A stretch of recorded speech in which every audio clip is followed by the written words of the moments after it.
Thank you very much, Brianna. I very much appreciate everyone that is here and everyone that is watching at home. Just so you know, it's an interesting spot to be in because we're sitting in the middle of the Melrose High School Learning Commons, which used to be the Melrose High School Resource Center way back in the day. And it is a tremendous example of what you can do when you reinvest in your public space. So, as you know, we are here to talk about the library building project. I am very excited to be able to share what the status of the project is with all of you, and I'm proud to share the stage with the folks that have joined me here tonight because they are really the experts on public instruction, library programming, and finance, all the things that go into making something like this happen. Something to keep in mind tonight is that this project really actually has quite a long history, and there is a massive amount of detail already compiled. This, as a matter of fact, my podium here was the original study funded by the trustees, and we're very appreciative of that. So we're not going to cover everything tonight, as you might imagine, but what we will do is give a high-level overview of the project, walk through why we need it, what the proposed design will look like, and our plan to pay for it. Here to help me do that, our Planning Director, Denise Gaffey, and Library Director, Linda Gardner, to my left and to my right, who will speak about the current state of the library.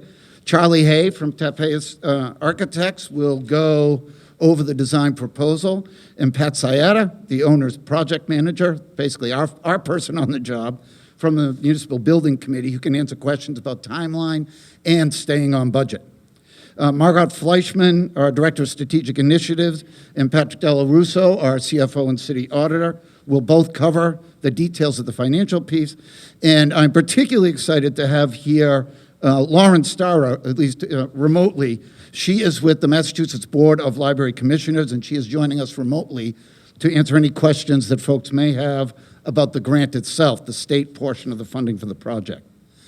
So as someone who grew up in Melrose, and is raising children here, the Melrose Public Library is an institution that is very close to my heart and very close to my family. And when I think about this community, it's an integral part of what my experience here in Melrose was. And I couldn't be more excited to have the opportunity to bring this community a library it deserves for the 21st century. Now, a frequent question we have gotten is, with so many priorities facing the city, why the library and why now? And those are terrific questions. And I have actually what I think is a fairly straightforward answer. We have a time-sensitive, one-time opportunity to fund this project for essentially 50 cents on the dollar in terms of Melrose tax receipts. The grant funding can only be spent on the library project, and our library is in dire need of capital investment and improvement. Now, libraries are a great community connector. They connect people to information, they connect people to one another, and libraries provide access to technology. And critically, perhaps most important of all, public libraries are free and open to all. And our library, our community library, is a vital resource for our schools and is also central to lifelong learning for all our residents. And our library is also culturally meaningful. In the walls of our libraries, within those walls, and sometimes outside those walls, relationships are created and strengthened. Memories and history are made and memorialized at our library. Ideas are exchanged, imaginations are sparked, and libraries, quite frankly, they're just where creativity flourishes. Now, in this presentation, we will show you that this plan is, in fact, fiscally responsible. There is no better time financially to do this, with the potential of $10 million in outside funding going toward the renovation, $8 million from the MLBC, or Mass Board of Library Commissioners grant, and $2 million generously contributed by the Melrose Board of Library Trustees. This is not only a fiscally prudent opportunity. To pass it up, I think, would quite frankly be fiscally irresponsible to leave those kind of resources on the table. But you'll also learn that the Melrose Public Library is currently one of the most utilized libraries in the region. Our library has over 14,000 active patrons, and that patronage is growing. And we need to do this project in order to preserve this gem, this community resource, for the next generation of library patrons, to make the building truly accessible to all visitors, which it is not right now, and to expand the type and quality of programming to meet the needs of our community well into the future. And with that, I will hand the mic over to the most knowledgeable person really I have ever met, and certainly at this table, to talk about this project, our library director, Linda Gardner. Linda, thank you. Thank you. Thank you for being here and for being here virtually. Once again, I am Linda Gardner. I've been with the Melrose Public Library for 20 years and served as director for 10. I'm sure many of you are aware that we have a historic Carnegie Library, and the building has served the Melrose community for over 100 years as an educational, informational, and social hub. In addition, it was built to the original Carnegie building in 1963, and the last significant renovation of the building was in 1990. The aim of this renovation project is both to preserve and restore the historic facade of our cultural gem, as well as enhance the services we provide in order to meet the evolving needs of our community. Today, we are part of the North of Boston Library Exchange, or NOBLE, as we more commonly call it. We are one of 25 libraries. We are routinely in the top 3 libraries in this network by circulation numbers. And for 2 months during our shutdown, we were actually in the top 2. Some folks wonder about the future and the relevance of libraries, given how we are moving toward a more digital landscape every day. But as the mayor mentioned, libraries serve a much greater purpose than being simply a repository for books. But beyond that, the data shows that a large and diverse patronage do use and utilize our library. We serve 14,183 active patrons, and as the mayor said, that is growing. We added 161 patrons just last month. Our system routinely purges members who haven't utilized their library cards in a while, so we can be confident that this is an accurate number. We have over 89,000 physical items in our collection, and over 2,500 unique patrons checked out physical items in July. That's just last month. From July 2020 to July 2021, we ran 406 programs with 5,315 attendees, and that does not count the 71 recorded program presentations that had over 26,000 views within 7 days of each presentation. I can attest to the fact that we receive visitors who are not yet Melrose residents who visit the library. We sometimes get people who come in just to check us out when they're thinking about moving to Melrose. It helps to make Melrose seem like an attractive place to live, to have a good library. There's no question of the library's continued relevance and importance in this community. And now we would like to take you on a little video tour of the library. I'm Linda Gardner, director of the Melrose Public Library. Our beautiful Carnegie building was constructed in 1903 and is a historic gem right in the center of the city. And today, I want to show you what needs to be done to preserve it for the next generation of patrons. One of the biggest challenges many of our patrons face is, frankly, getting inside the building. For visitors who can't use stairs, they need to use the steep 76-foot ramp in the back of the building. One day, a patron asked a staff member if it would be possible to have a chair near the back entrance so they could rest once they came in. Once you're inside, there is no friendly face to greet you, and it's difficult to know where you are or where you're going. There are also book stacks with very narrow aisles, like this one, which are simply not accessible. The library doesn't have great signage or wayfinding, again, with very tight turn radiuses among the stacks. The only universally accessible restrooms are on this floor. Now that we've had a look at some of the accessibility challenges facing our building, let's look at some of the structural deficits that need to be addressed.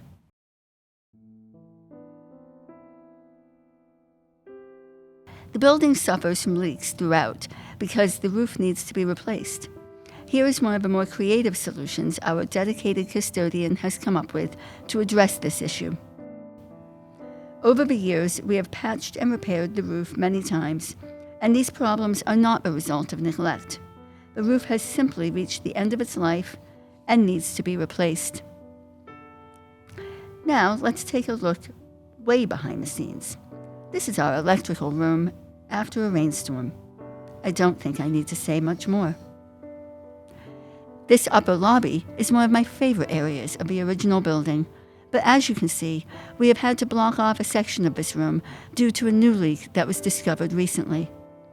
The trustees' room has a wonderfully historic feel, but has only limited usefulness in the summer due to the lack of air conditioning on this floor of the building.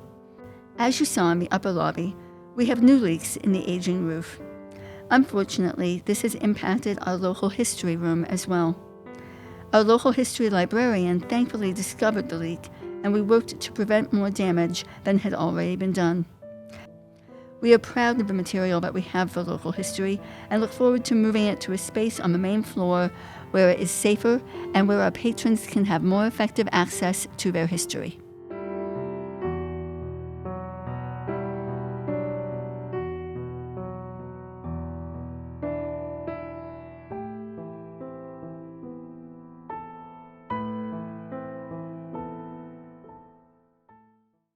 That video gives a nice overview of some of our structural and accessibility challenges, but what's difficult to capture is the programmatic challenges that this project will solve. And I'd like to expand a bit on those. The library is not ADA accessible, including the main entrance, which means people who need to use the ramp are not getting the same level of service as people who enter through the front door. The elevator is not compliant, and it's too small for many wheelchairs and modern strollers. As you saw, service desks are not immediately visible or welcoming to patrons, and that's actually true coming in from the main entrance as well. The children's service area is small and overcrowded, and the adult service desk also has limited workspace. The back of the house area for staff workspaces is limited due to trying to do too many things in a smaller space. The children's room on the lower level can be difficult to access with strollers and small children. Our meeting room is in the children's area, and it now serves multiple functions, including programming for every age group, community meetings, and staff training. It's a lot going on in one small room. There's no accessible restrooms on this floor, and in fact, there is only one floor that does have accessible restrooms. The meeting room is inadequate for public presentations, partly because it has no ventilation when the doors are closed. When we are fortunate enough to have adult programs with large audiences, we need to close the children's room for the event so that we can open and expand into that space. The lighting and ventilation is poor throughout the building. Patrons with newspapers frequently seek out a window to get some natural light for reading. The flooring contains 14,000 square feet of asbestos tile, and the roof is at the end of life. The flat roof was last replaced in 1995 and had a 20-year warranty. We don't have adequate sight lines for supervision or assistance, which impacts both safety and good service. There's no dedicated teen room, which makes it challenging for our younger patrons to adequately complete their schoolwork without interfering with other patrons. The local history trustees room and study spaces on the upper level are isolated, again impacting both safety and service. But the great news is that these issues are solvable through this incredible grant opportunity. A universal entrance, a meeting room that can accommodate adult programs and community group meetings, a separate program space for youth to meet the existing demand, quiet study areas.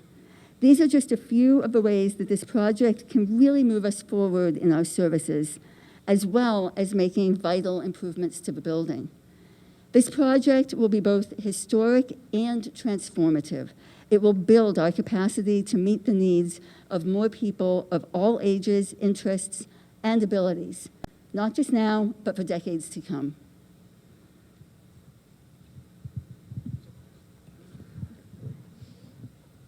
Thank you, Linda. My name is Denise Gaffey. I'm the planning director for the City of Melrose, and I have worked in this capacity for over 20 years. During that time, I have managed dozens of capital construction projects for the city. I've been involved in new buildings, including the middle school and the Roosevelt Elementary School, renovations, including the creation of this space in the Learning Commons, and all the other spaces, new spaces in the high school building. And also I've worked on several historic preservation projects, including the renovations to the Beebe Estate and Memorial Hall. I've worked with this team of Taipei architects and municipal building consultants on at least a half dozen projects, and I can say with confidence that the city has assembled one of the most experienced and talented design teams for this project. My involvement in the library renovation project dates back to 2015. I came on board to work with Linda on the feasibility study, which is the first step in the process of securing a construction grant with the Massachusetts Board of Library Commissioners. The desire to pursue the construction grant came out of a strategic planning process that Linda spearheaded in 2013. That was a very robust planning process involving outside facilitators, community surveys, focus groups, and an analysis of all the challenges and opportunities confronting the library. There was overwhelming support for all of the great work that Linda and her staff accomplished, and great affection for the historic Carnegie building, but also a strong sentiment for improvements that were needed to the physical structure that limit accessibility and programming. The Board of Trustees committed the funding for the feasibility study in 2016, and we proceeded to hire Taipei and municipal building consultant to assess the building, to assess the programming needs, and prepare preliminary design plans. We spent pretty much the entire year on this process and met with a wide variety of stakeholders, including several meetings with the library staff to understand their needs, several meetings with the Massachusetts Board of Library Commissioners to make sure we were meeting the requirements for the grant, and meetings with the Library Building Committee, which was assembled to provide input on the early design plans. Also, meetings with the Historical Commission to obtain their input on design, given the historic nature of the original building. We held a community meeting toward the end of 2016 to present the schematic design plans that were developed throughout this stakeholder process. And we received unanimous support for the design, for the preliminary design and the grant submission from the City Council in January 2017. Since that time, we did receive a provisional award from the grant funding agency. And very recently, of course, we've been invited to go forward on this project.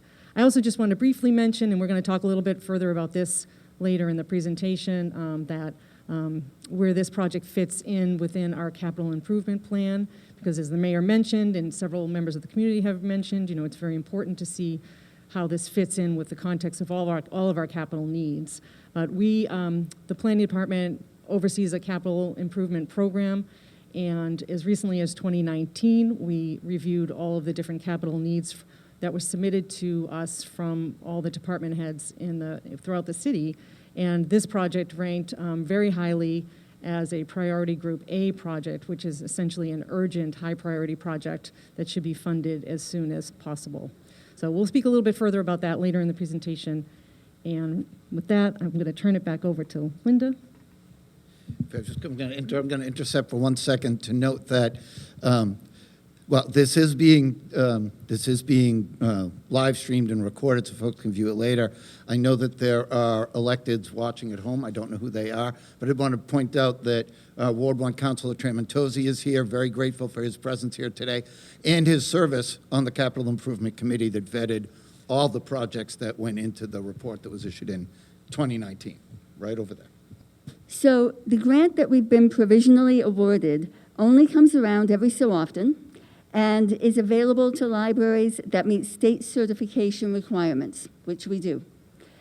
They are meant to be transformative and help libraries like ours rise to meet the unique and ever-changing needs of our visitors. And they cover up to a certain amount of the overall project costs. Lauren, do you have anything to add?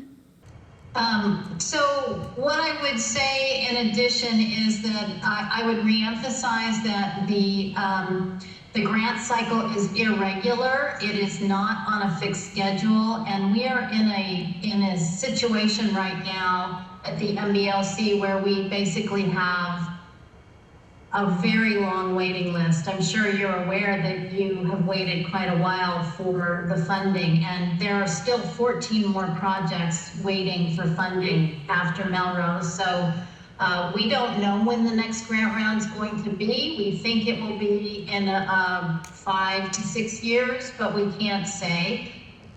The other thing that I want to mention is that future grant rounds are going to be structured differently, and they will be much more competitive. So I would say that if you have the opportunity and the will to make this project happen now, grab it, because not only is it going to be more competitive going forward, but construction costs are only going to rise. The other thing I wanted to mention is that grants do cover a fixed percentage of eligible project costs. And I wanted to mention what eligible costs mean, because a lot of people get confused about that. And when I talk about eligible costs, it's easier to talk about what is not eligible. And the things that are not eligible are landscaping, paving, furniture, equipment, anything that's not kind of attached to the building. And the exception to that is shelving for collections and service desks. In the past, we only funded service desks if they were built in, but because we're encouraging more and more flexibility going forward, if service desks are modular and movable, we prefer that, and we will fund those as well. So at the end, I'm happy to answer any questions. I just will have to have Brianna repeat the questions to me so I can hear them. I can do that. Thank you, Lauren.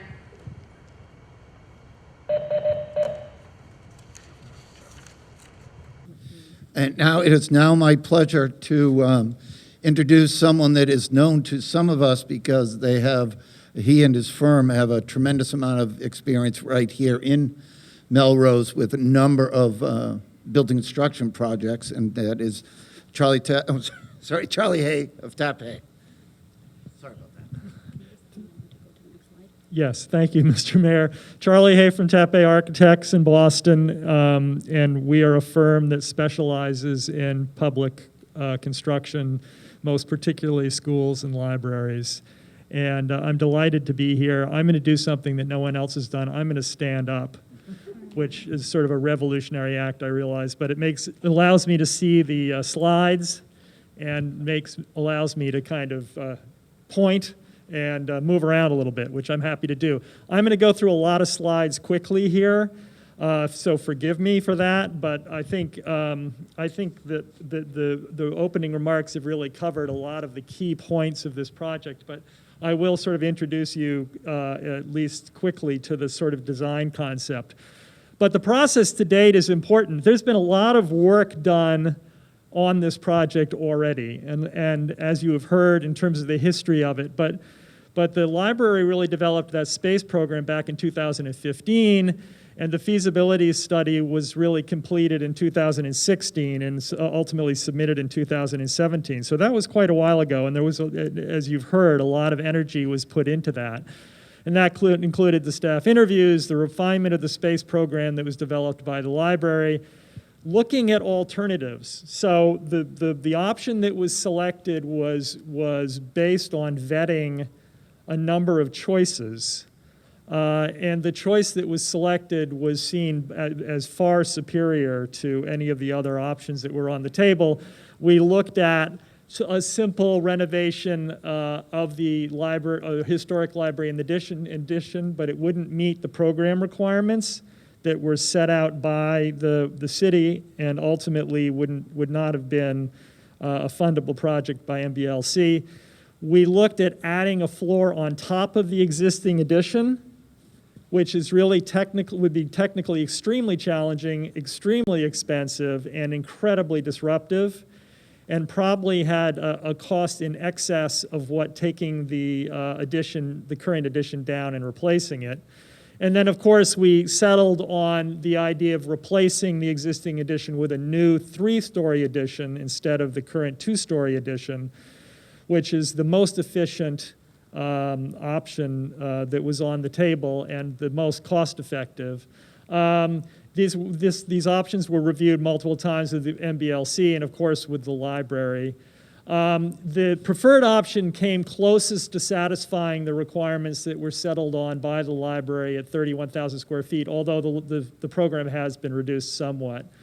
And it really was the only option that really solved most of the challenges that Linda has articulated already this evening. Next slide, please. The building is the original building, the original historic Carnegie, which is this incredibly beautiful building, right? I mean, what a lovely gem you have. It's a jewel. It's about 9,700 square feet. The existing library in its entirety is about 24,000 square feet. The hope is to add, 5,000 square feet maybe, which gives us a 20% increase in floor area.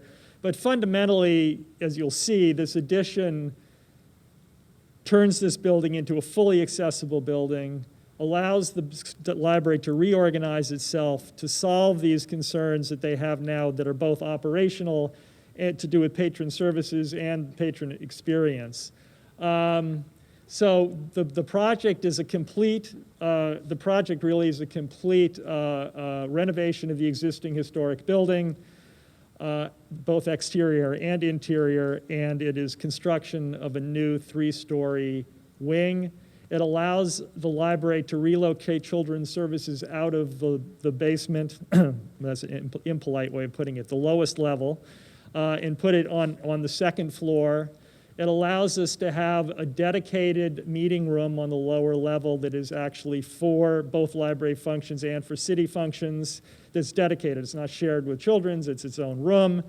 It allows us to have a new building entrance that is fully accessible with an elevator right at grade. So you walk in, you get into an elevator, and you go either up or down. It allows us to restore the main entrance of the existing historic building, put the stairs back in that were there. You look at an old photograph, you'll see that there were actually stairs at the front door. It allows us to expand adult services on the main level and integrate local history into the main level. So it does an awful lot of exciting things. It's a really exciting project. I mean, this is one of these projects that's truly transformative. Next slide. So there's our existing condition. Keep going. And this is, here's our existing addition, which is this 2-story building, which, by the way, one of the other opportunities we now have is by doing a 3-story addition, we are going to push back the face of that addition back to the face of the historic Carnegie Library, which really allows us to expose the historic building more, make it visually, it will visually pull back. So actually there's some real historic kind of attributes to this as well in terms of respecting our original Carnegie building, which is what this is really all about. But that addition is going to be removed, and you flash through the next 3 slides, you'll see that blue area is the existing 3-story addition being removed on all 3 levels. And we're saving the building on the right, which is the historic building. Next slide, please. And then so that's what we come up with for a proposed site plan. So we're retaining the existing parking lot, and we are retaining the front yard generally. We're putting in new stairs in the historic building, and you can see that our new 3-story addition is pushed back to respect the facade of the existing Carnegie building. So when you're looking at it from that direction, you're actually going to see more of the old building than you do today, which I think is a really nice feature of this plan. And we're increasing square footage, and we're reorganizing the building. So it's a pretty great outcome. So we're going to quickly flash through the floor plans in succession. And this is the lower level proposed. Well, that's a little too fast for me. I can't talk. I'm trying to talk really fast. My mask is falling off, but I can't talk that fast. So this is the lowest level. And as you see on the lower left, you see all those chairs. That's now a dedicated meeting room. So that's not part of children's. That's not part of children's programs. That is a dedicated meeting room to be used by the library, but also by the city. And that is fully accessible. There's an elevator to it. There's also adult nonfiction down there. There's some back-of-house functions. But that lower level that Linda took you on a tour of the electric room, that lower level is fully restored and becomes considerably more functional than it does now. So we're also taking this older building and kind of refreshing it in terms of its use. So next plan, please. This is the main level, and this is generally adult fiction, local history, receiving a number of library services. One of the real challenges with this existing building, as Linda has mentioned, and she's modest about it, but the library staff is really hampered here. And what this plan does is it actually provides adequate space for library services to actually be provided. And that's a really important aspect of this plan as well. So not only will the patron experience be much, much nicer, but I think the operational aspects of the library are dramatically improved with this plan. But the main entrance is now between the historic building on the right and the new building on the left. So it goes right between the two buildings. You walk in and you have, oh look, a cursor, super cool. And you can go up half a level and you're right at the main circulation desk. You can be immediately greeted. There's a sight line right to it, or you go down a half a level and you arrive downstairs at the meeting room. The elevator takes you either up or down. So this is now a fully accessible from the sidewalk building instead of the experience you have today when you enter the building.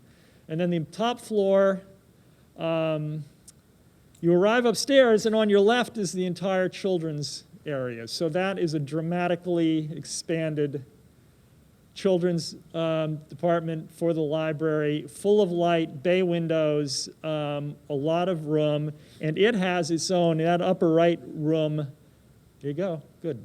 That, it now becomes children's programming. And then there is a teen space here in the historic building. We're maintaining the character of the historic study room right at the top of the stairs. We're restoring the existing beautiful historic wood stairs. One of the goals here that's been clearly articulated is the importance of maintaining the character of the existing library, both exterior and interior. So the goal is going to be to restore woodwork, to maintain historic trim, to maintain the windows, and then on the exterior to really stabilize the envelope, replace the roof, stabilize the masonry. And so it is truly going to be a historic restoration of this building. Next slide, please. This, you can go through these. This just shows you the building sort of going up from the lowest level, go up to the center level, to the upper level, and then ultimately the roof.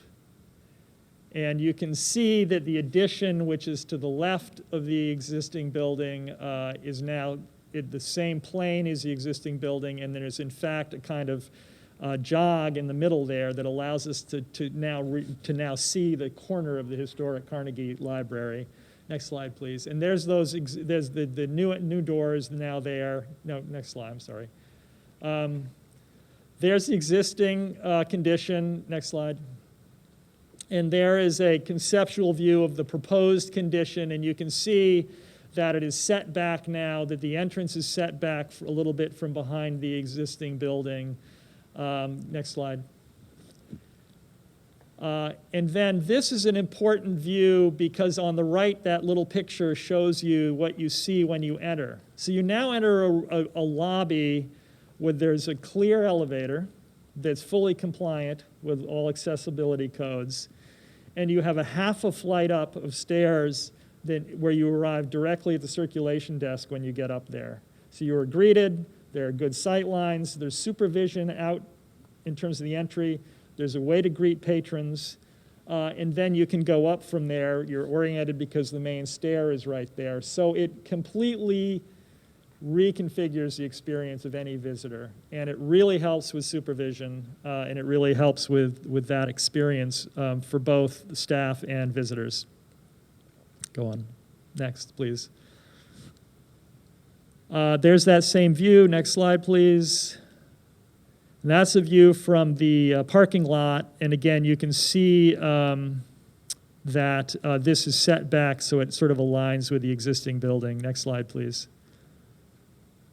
So that's a kind of very quick view through the design. It was developed, in 2016. There's more work to do on it, but it fundamentally, as I said, really solves a lot of problems. Estimated costs were developed for this in January of 2017. The original cost was submitted at $18.74 million. It assumed 3 years of escalation, so it assumed escalation to September 2019, and that's per the MBLC. The fact of the matter is we now find ourselves 2 years past that and a year away from construction. So one of the things that had to happen here is we needed to adjust that estimate to reflect current construction conditions and costs, and the fact that this project has further escalated in terms of costs. Because construction escalation every year, just like anything else in the economy, costs go up.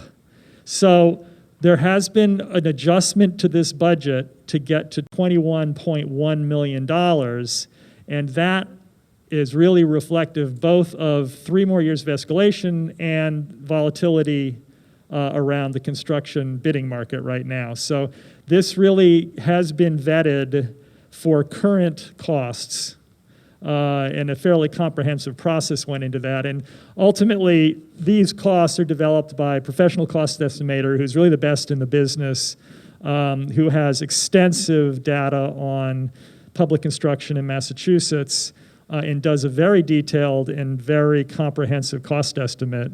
And so that goes into building this budget. Go on.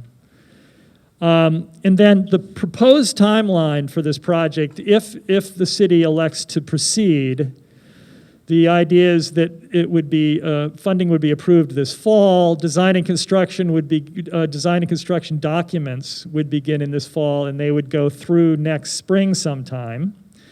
And that would be developing the design further, developing the comprehensive bid documents, doing more estimates, and really getting into the details of it. And then there would be pre-qualification and bidding, hopefully in the summer of next year, and a construction start, a year plus from now, with a construction completion then a year plus later with occupancy. And those right now, that schedule is very soft, but that would be kind of a best case scenario. It may push out further depending on circumstance, but that would be the kind of goal. And I think that may be my last slide. So I will, and who do I hand it off to? Margot. So I come down here. So now I feel like Vanna White or something. Thank you so much, Charlie. So I'm Margot Fleischman. I'm probably new to most of you. I just started a few months ago in the mayor's office. I'm the Director of Strategic Initiatives and Communications. And so I'm going to walk you through a little bit more information about the project and its affordability. So the big question is why now? And as you've already heard, once we got that notification from the Mass Board of Library Commissioners that we were next in line, it started a 6-month clock for us to be able to secure our portion of the project costs. So as you saw on the timeline, we've been waiting for this moment to arrive for 5 years, and now we're in an awful rush. So it's urgent that we act, or as you heard from Lauren, we will lose that $8 million grant. One positive aspect of the current time frame that we're in is that you may know that we're experiencing historically low interest rates. So it's really good time for us to be making this sort of investment in our community.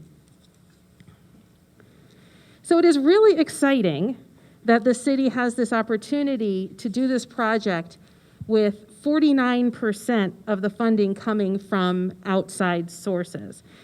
So the city's contribution will be that $10.8 million. You'll see on this slide that the 8.2 is the combination of 2 grants that we got from the library commissioners, and then the very generous $2 million contribution proposed by the library trustees. So that leaves us with that $10.8 million. And one question that we've received is, can we afford to do this without raising taxes? And I am happy to report that the answer is yes.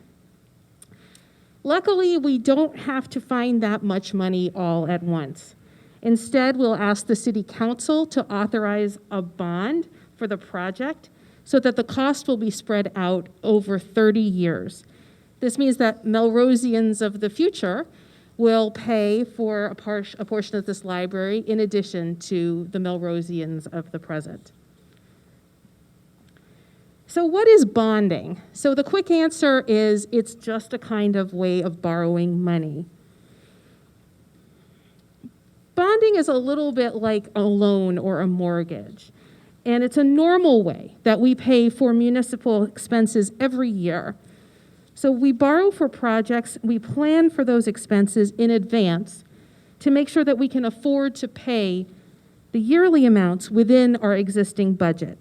This kind of borrowing is called non-exempt bonding, or sometimes called bonding under the cap. This is not a debt exclusion, and it is not an override, and it does not reset the tax rates higher. So how do we make sure that we can afford all those bonds? Just like you have a budget for how much you'll want to spend on your rent or mortgage, we limit our city bond payments to no more than 5% of our operating budget each year. And in fact, we try hard to stay well under 5%.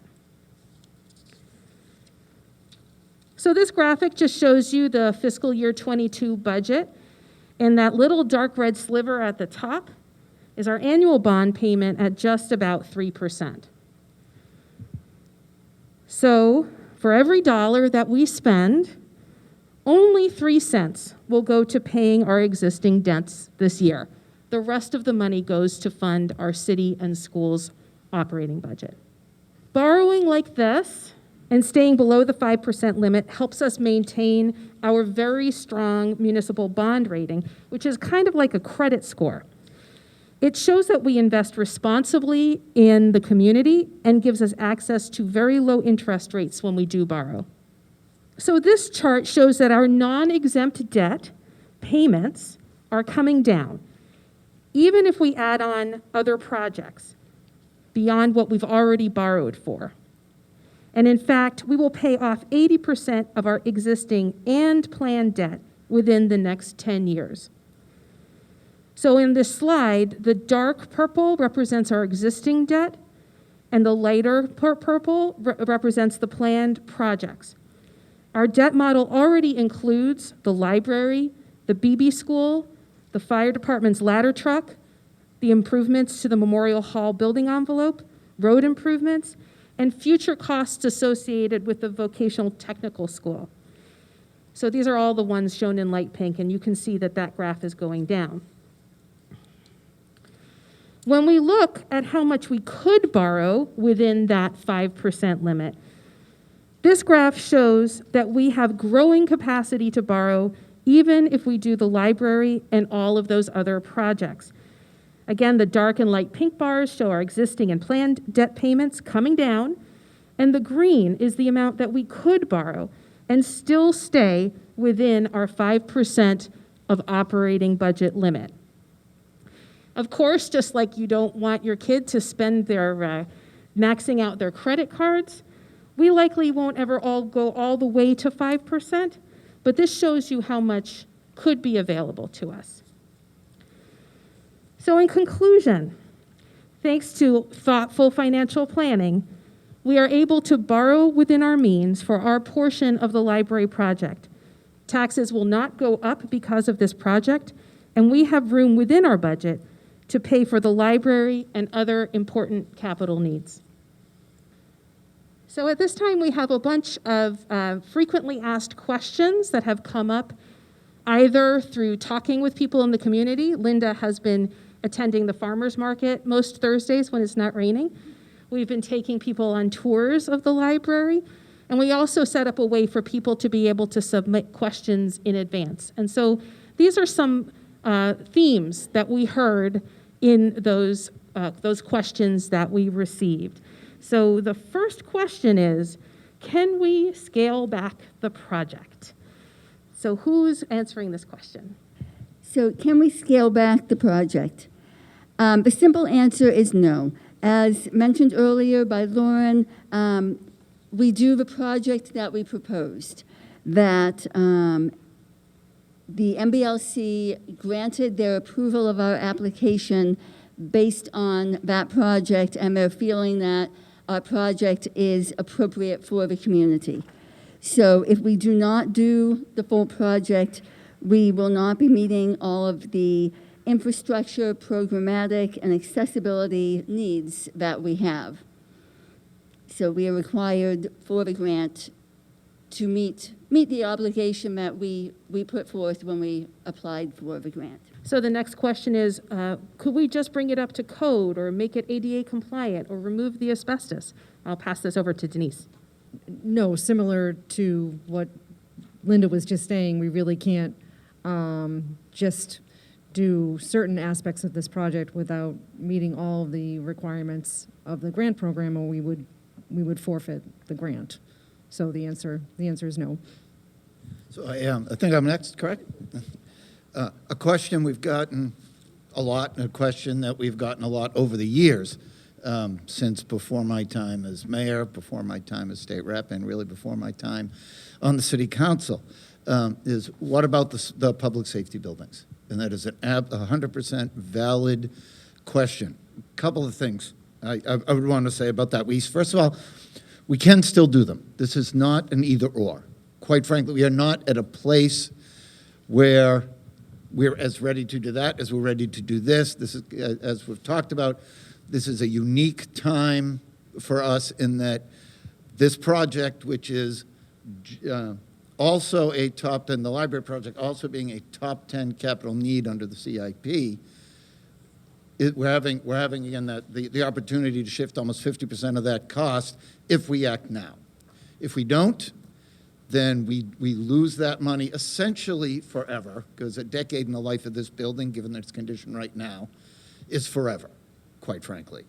And it means we would have to put a ton of money into it. The public safety buildings, however, some work has been done on that, and we are going to be reconvening a kind of a scaled-down version of the study committee to review the options that the city has actually taken a look at in terms of some money, and making sure, quite frankly, that those were comprehensively addressed, because they all involved on-site construction, essentially.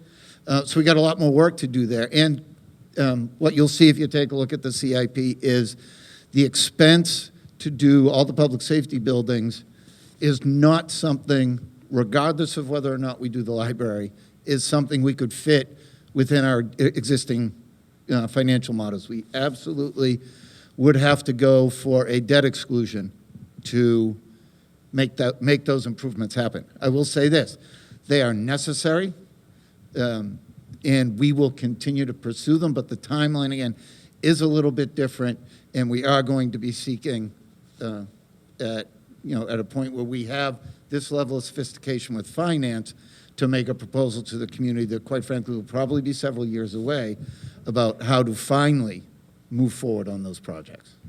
So we've got two projects for our architect, Charlie. Can we add on to the 1963 edition, and will the new building be ADA compliant? The answer to the can we just add on to the 1963 edition, we could add on to the 1963 edition. The just part, however, it would be a complicated bit of business. So there would be two choices. One is you build up, which I mentioned earlier, And we thought that the feasibility of, that you can't just plop another floor on a roof of an existing building that was never designed for that. You have to basically put structure down through the existing building. And in doing so, you are creating enormous disruption at an enormous cost. And we talked a lot about how you would put, for instance, new foundations and new footings in the basement in order to support structure that went all the way up to support another floor. So the answer is, technically, it is possible. The cost would be astronomical, and it would not be an enormous benefit when, in fact, taking down the old addition and building a new purpose-built addition based on current building standards would be a better outcome at less cost. So, so you could do it, but there's no reason to do it. The other possibility is you could build out, but the only place to build out is into the parking lot. So that didn't get a lot of traction with the folks here at the table, because then we'd have zero parking instead of a little bit of parking. So that was taken off the table, and those are really the only two options here for the 1963 edition. The new building will be fully compliant, and one of the great things about this proposal is it truly makes this a universally accessible building with an accessible main entrance, with every floor level being accessible, with appropriate bathrooms on every level, with proper clearances for folks who are in a wheelchair. So yes, the building will now finally be truly an accessible building if this project moves forward. And then I don't want to take on the borrowing question. What do you got on? Thank you. So there's a little typo, but it's, will the borrowing this amount of money have a negative impact on our bond rating? So I'm going to turn this over to our CFO, Patrick Delarusso. Thank you. Good evening.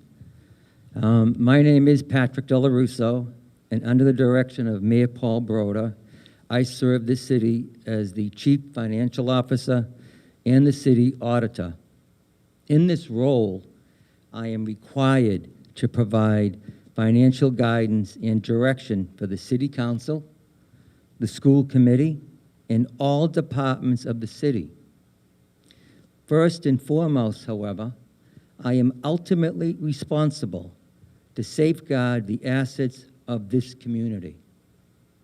I am also responsible to manage the operating budget, the 30-year debt management program, hand in hand with our certifying bank, First Southwest, 4 enterprise funds, and monitor the expenditure of all federal and state grants for the community.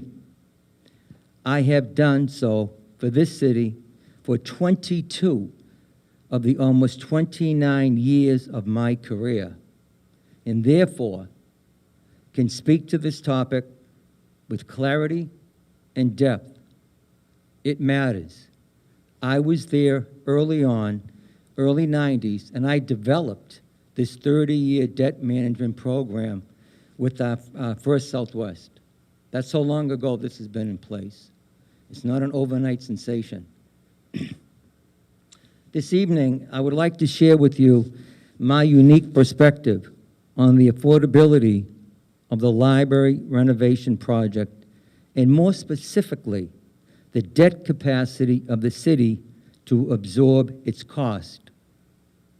I would not be here this evening if I had any reservation whatsoever on the ability of this city to fund this project.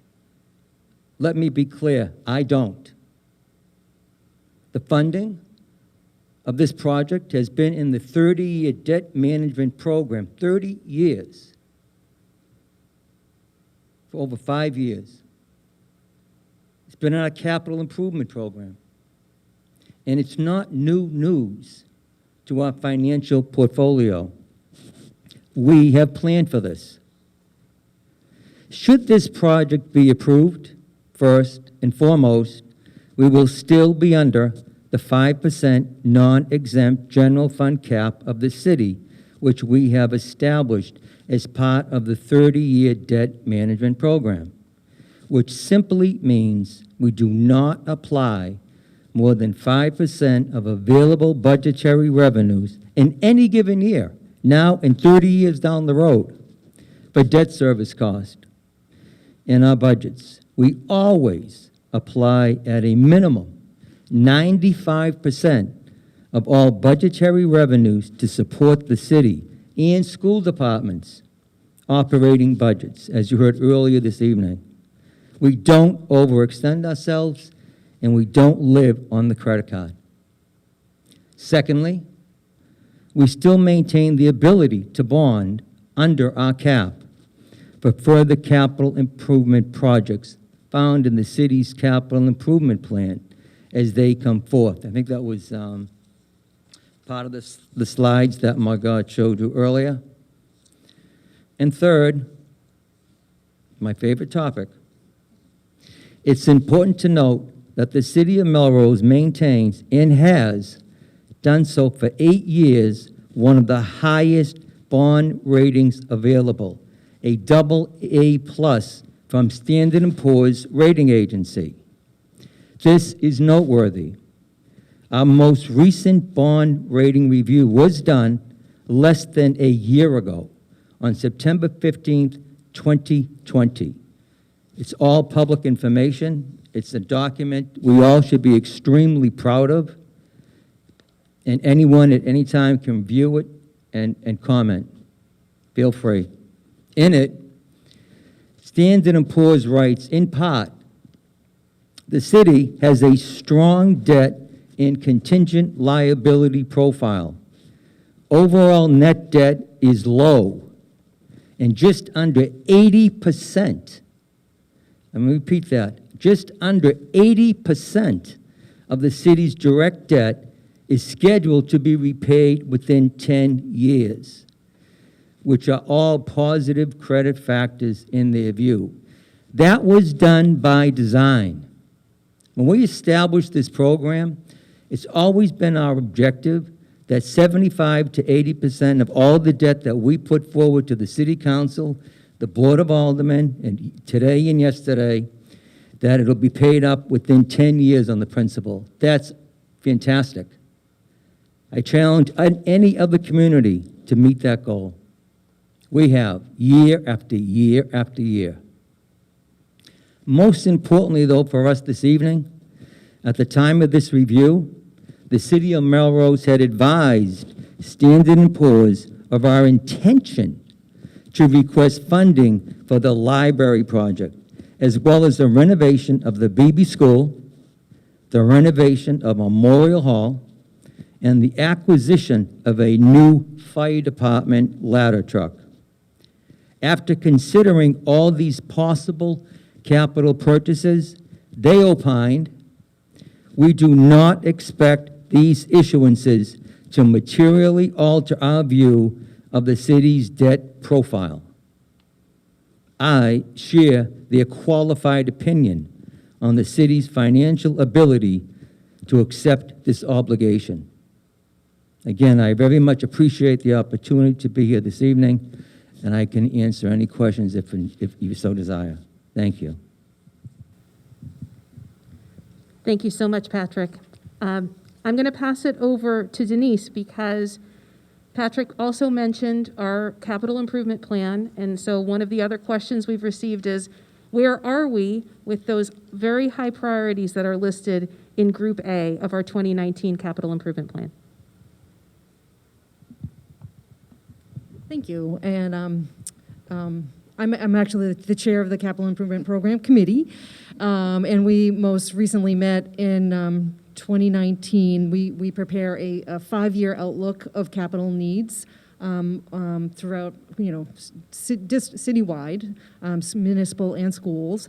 And we review the list every year, but we most recently did this process in FY19. And I think this slide is really important because it illustrates, as Margot mentioned, these are our top 11 projects that were in our Group A category, which were the most urgent and high priority projects for the city to address, that were identified by the CIP committee and through a prioritization process. And as you can see from this slide, we have the city has been very proactive about addressing these capital needs. Just about to a project, they have all been either funded and completed, or they're funded and in process. We mentioned the BB School. We are currently doing the feasibility study for that project. And down the list, you can see that we've been very, very proactive about our capital needs. So I just think this is an important illustration, because I know we hear this concern over and over about how where this project stands in context with all the other capital needs. It's up to me. All right. So perhaps we've given you a lot of information, and the government geek in me wants to tell you about what the next steps are. Okay. So this process is not unlike any other really financial matter that goes before the council. We will be sending down an order to essentially authorize the borrowing that is described in the presentation that you just heard.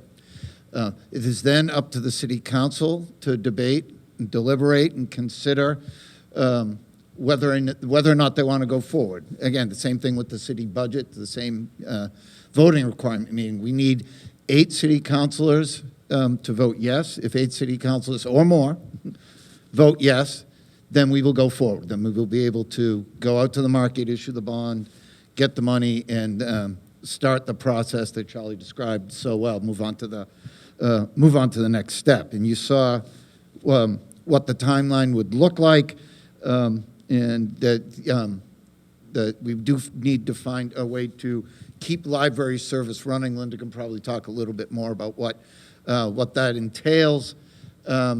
But that is, and again, to remind folks, the reason why this might have a little bit more urgency is because, as you heard, the MLBC gives you a 6-month window. The grant is provisional, meaning a 6-month clock started.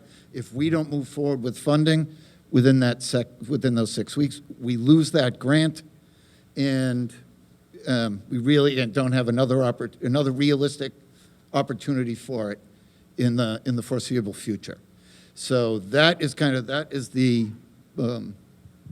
process going forward. We're going to wrap up the formal part of the program because I think people are going to have lots of questions, both in the audience and in the chat, which is also an audience, I suppose, a virtual audience. But to kind of leave off, I suppose, where we started, there's why do you do this? Why should we do this? Why should we do it now? The technical pieces and the financial theory, I think, has been laid out very well. But I think, from my perspective, and this is something that I'm committed to, that I ran on during the campaign and made a commitment to the people of Melrose that I would bring this forward, and I am, and it's because I believe in it as a sound investment, but I believe in it as part of the fabric of our community. The library, our library, contributes to the quality of life for each and every individual, each and every resident that comes into this community, be it young parents that fell in love with the children's room and desperately want a bigger one, to high school kids having their own needs and spaces and assistance with their homework, and quite frankly, and not with their homework, things that they like to do. And Linda can speak to that as well, and to our teen library services, to our seniors. I can go on, but I would hope if you could talk to just about anyone on the street, they will have a story for you about how the library positively impacts their life. And that is a pretty unique public institution to have in your community. And I think it's an important measure of who we are. It's funny, I was looking for a quote to kind of wrap up with And, Jack Kennedy says a lot about libraries, and a lot of educators say a lot about libraries, but to keep it a little bit corny but close to home, I'm going to use, as we have before, if I can find it, our good friend and patron and activist in the community, suffragist, Mary Livermore, said the following about the library. It is not possible to predict the future of the public library. Its present marvelous development, which has been attuned within the last half century, leads us to expect still greater gains in the near future. I wish I hadn't said near. Its use will never again be limited to the safekeeping of books and documents. It will never degenerate into a mere museum for the storage of railroad volumes, illuminated missiles, famous transcripts, or other literary curios. The library will, in the future, reach every class in the community and adjust itself to the needs of all striving to attain the highest educational ideals. It is doing this even now. Those were the fascinating thing, and why I love that quote is because those words are true today, and they're the reason why we want to move forward. These words that are so spot on were spoken at the dedication of the Carnegie Library piece in 1904. And so it's not really when the commitment to libraries and learning started in this community, but it really is when we put a flag in the ground and we have an opportunity to respect Mary Livermore, respect that value, recognize we've always done our best to maintain it, but this is the opportunity to, again, make these words a reality for the next century for Melrose community members. So with that, I want to thank you all for coming, for listening, and certainly if we have questions, I'm not going to lie to you, I don't know exactly how we're handling that format-wise, so I'm going to look slightly confusedly to Brianna and say, what's next? So I think the best thing would be for folks to come see me over here. And if you have a question, raise your hand. You can come right on up, sir. We're going to try to go back and forth between folks who are in person and folks who are in the digital room.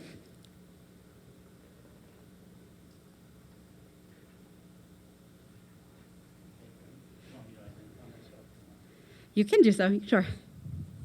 I'm Rob Tullis. I'm a Melrose resident.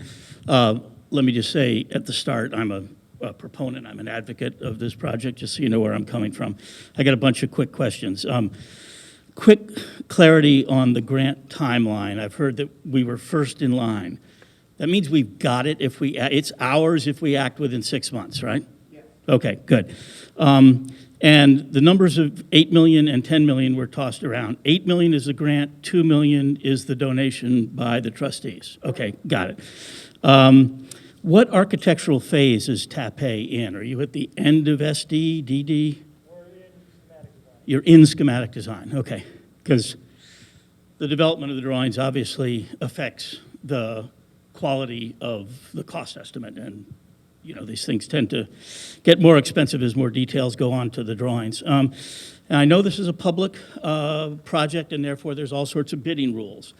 But it's a relatively slow timeline, and you're at the mercy of quantity surveyor's cost estimate, no matter how good they are.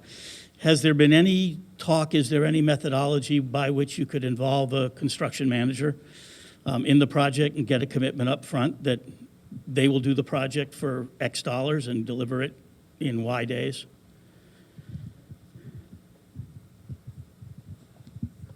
So the tricky thing about construction manager at risk for public construction is you still have 50% of the project, which is bid under public bidding laws. So the fact of the matter is you're still, to some degree, at the mercy of the marketplace. And there also tends to be an upfront premium around CM at risk. So we've had some limited discussions about that, but I think that the city so far is inclined to just go with design, bid, build because of the potential for savings in cost. And as to the question about the development of the drawings and the level of detail and the accuracy of the estimates, it sounds like you know enough about the business to, there you go. To know that as these estimates, they start with a lot of contingency and you drop contingency as you go through. So we have robust contingencies and reasonable allowances for the sort of scope that's been identified. Again, I do all private development, so I know the public bidding rules. You know, if you're required to bid 50% of it, then the advantages of getting the CM are diminished to the point where they're nothing, yeah. A bit more detail on the temporary library during the 8-month construction period. Plans, big trailer? How big's your house? My wife is trying to get me to get rid of those, Yes. not... We are thinking about areas that we could relocate. We will move forward with finalizing those plans once we have a positive vote. We can't get a commitment from somebody until we know that the project is moving forward. What we do know is that we will be open in a space offering library services throughout the shutdown. But we will not know where until we're a little bit further in the approval process. Any more on So, that? yeah, that's good. I mean, I would expect that operating during COVID has probably also prepared you for a lot of, offering library services and programs that don't involve somebody actually going into the library and getting a book, which is what I do. But and then finally, thank you very much for your indulgence. I know you've got to bond it, and that makes absolute sense, and obviously there's a lot of good government here. I'm in support.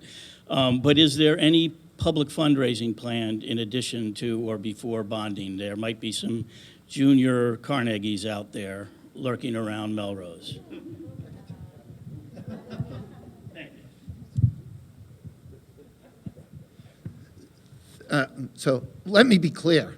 We are open for business. If anyone has $500,000 or $1 million sitting in their back pocket, and we will absolutely pursue anything that's made available to us. And a couple of folks have, this is not like a teaser, and this is not something you should start spending. We have had one or two folks say, is that a possibility because I might know someone? Well, might know someone that is, you don't write a check off might know someone, right? But absolutely are willing to accept any of those kind of resources.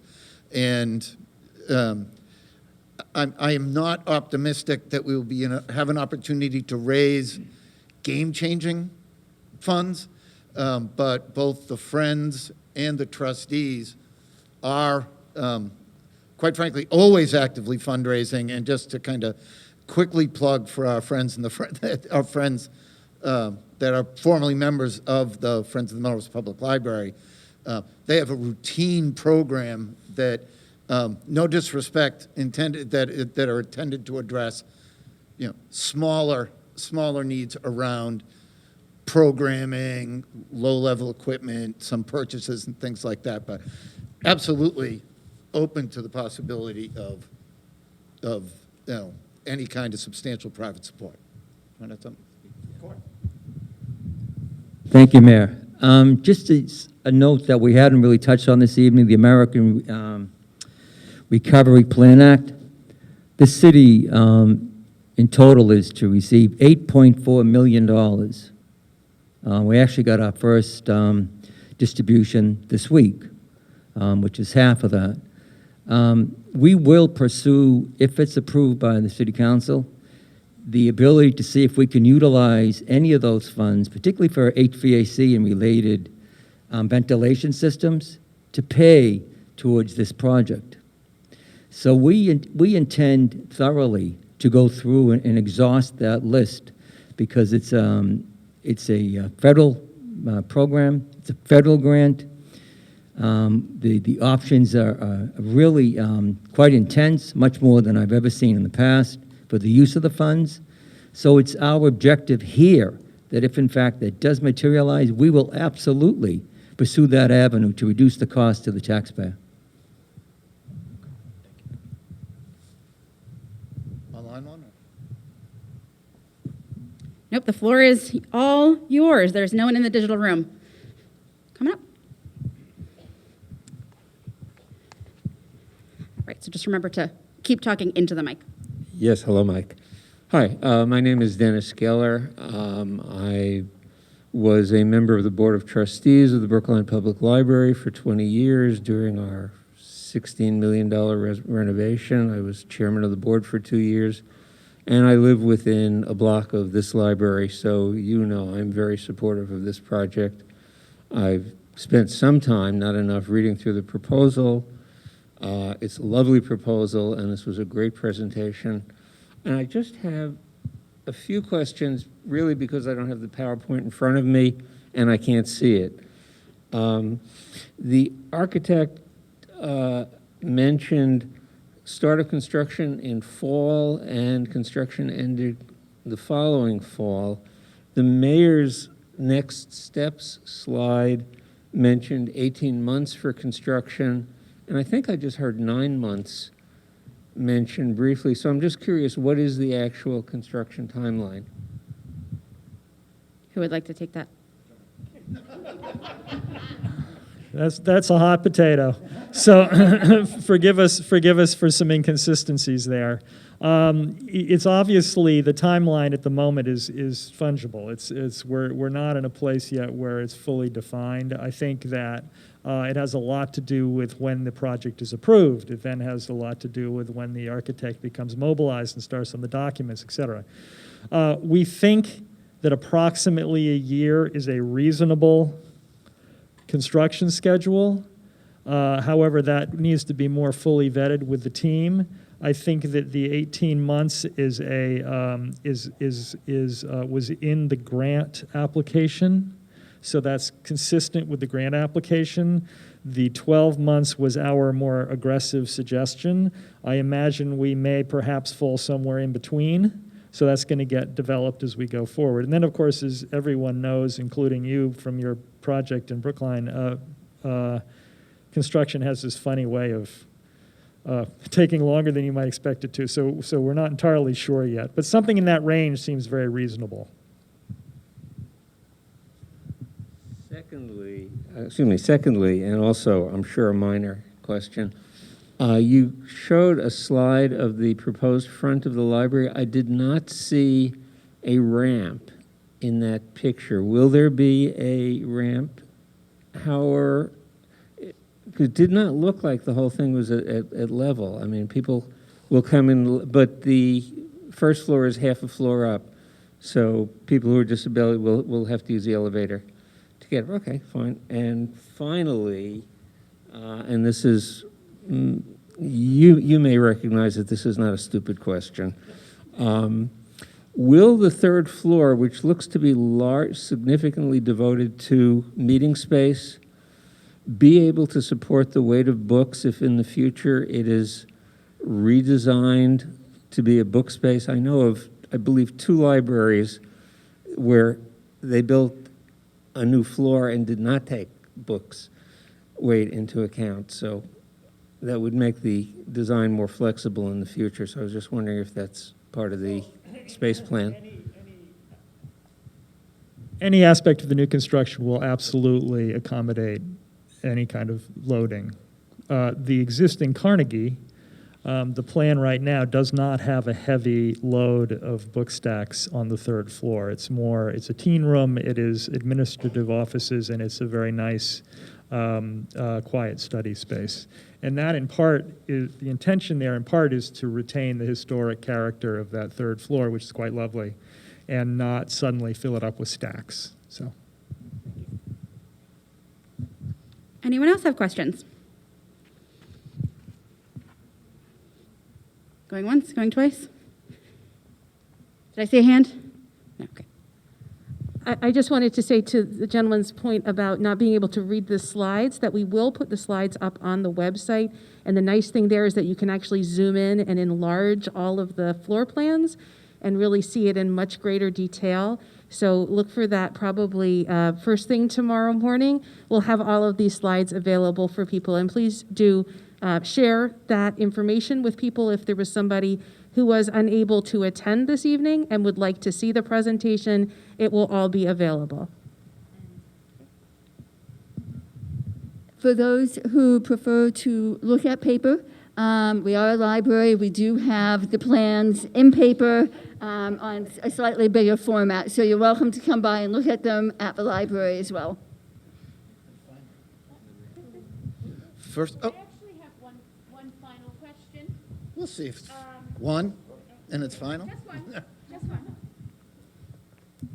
Thank you very much, Mary Beth McAteer Margolis, on the original Board of Aldermen that was so happy to work on this plan and approve it.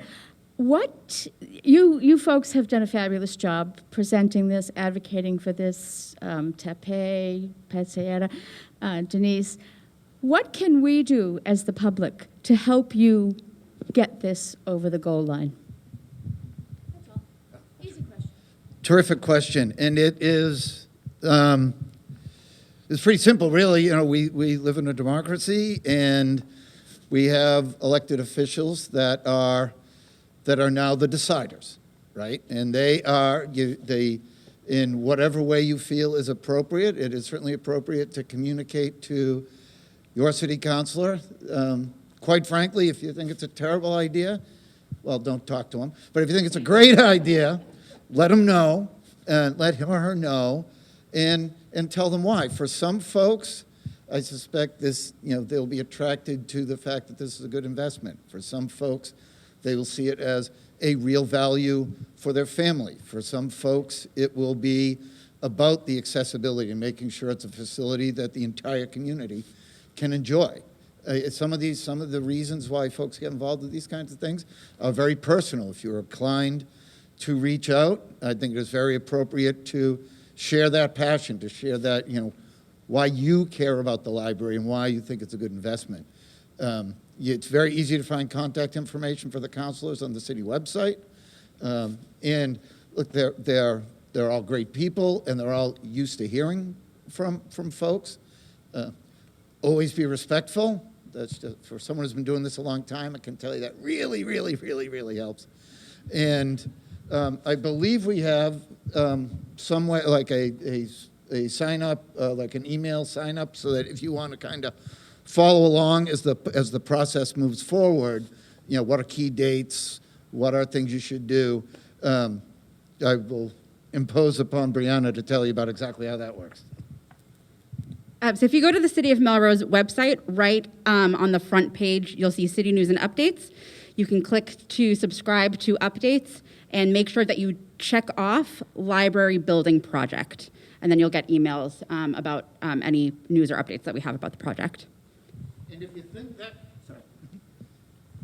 if you think that's gonna go sideways, just send one of us an email. We're all pretty easy to track down, and say something about you don't feel like doing it that way. An email to me. I get a lot of emails, so be patient with me, but just send that along and we'll make sure you get into that system, and that we will continue to keep you updated about what's going on. Make sense? Okay. Any other questions, comments, thoughts, ideas? All right, terrific, and we'll close it out again. I want to thank you all very, very much for coming.